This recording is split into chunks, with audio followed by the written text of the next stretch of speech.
এবং সামনে সারিতে আমাদের প্রিয় সংগ্রামী যারা বাংলাদেশের আনাচে কানাচে, শুধু বাংলাদেশে নয় সারা পৃথিবীতে যারা পৌঁছাচ্ছেন আমাদের সুখ দুঃখের খবর, আমার প্রিয় সাংবাদিক ভাই ও বোনেরা, আজ আমরা এই প্রেস ক্লাবের সামনে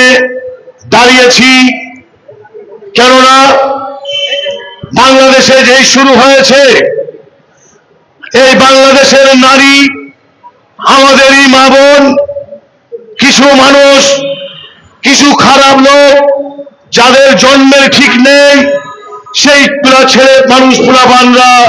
আমাদের সেই মা বোন নারীদের ইজ্জত নিয়ে খেলামেলা করছে। তো আমি আপনাদের মাধ্যমে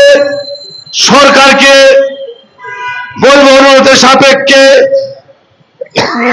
যারা এই ধরনের কার্যকলাপ করছে তাদেরকে, সে যেই দলেরই হোক, তাদেরকে ক্ষমা না করে তাদেরকে ফাঁসি হোক, যাবজ্জীবন কারাদণ্ড হোক, আনা হয় গুলিস্তান বা প্রেস ক্লাবের মতন জায়গা তাদেরকে ওপেন ক্রস ফায়ার করে মারা হোক। তাইলে এই বাংলাদেশের সকল খারাপ মানুষ যারা আছে, যারা আমাদের মা বোনদেরকে কুচোখে দেখে,